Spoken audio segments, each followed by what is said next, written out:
Lebanon में Israel के बम गिर रहे हैं तो दूसरी तरफ अमेरिका के बैलेट बॉक्स में गिरने वाले हैं। गाजा में हो रहे हमले अमेरिका चुनाव में बड़ा मुद्दा है। जिस तरह पश्चिम एशिया इजराइल और गाजा के बीच बढ़ चुका है, ठीक उसी तरह अमेरिका के चुनाव में भी इस बार फिलिस्तीन और इजराइल वाला बंटवारा साफ साफ नजर आ रहा है।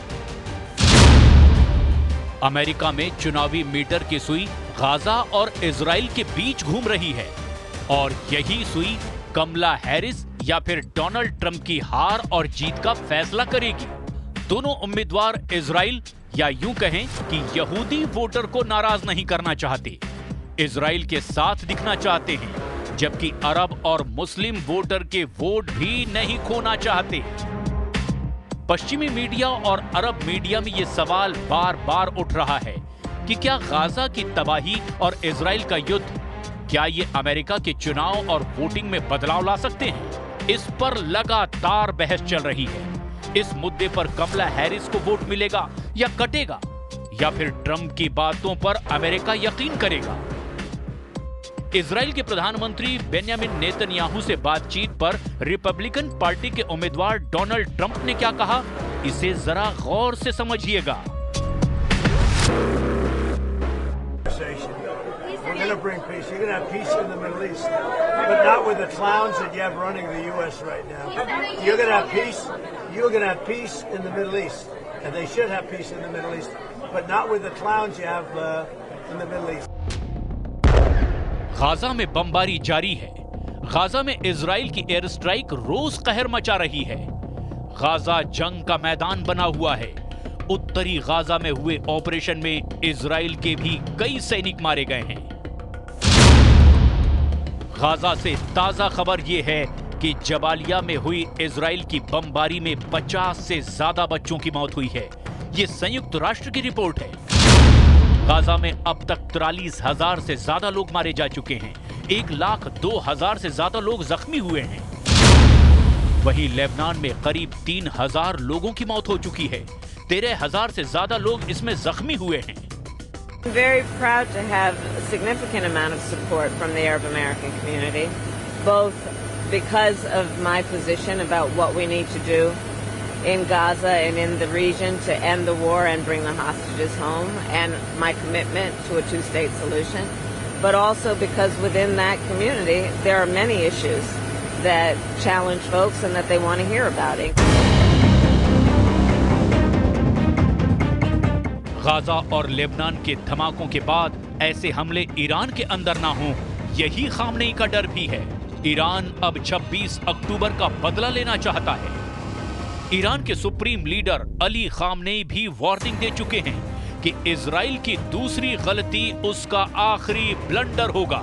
ईरान पर हमले के लिए इजराइल की एयरफोर्स और खुफिया एजेंसी मोसाद पूरी तरह एक्टिव है। नेतन्याहू ये वार्निंग बार बार दे रहे हैं। אני הייתי מעדיפה שתהיה אישה כראש של ארצות הברית.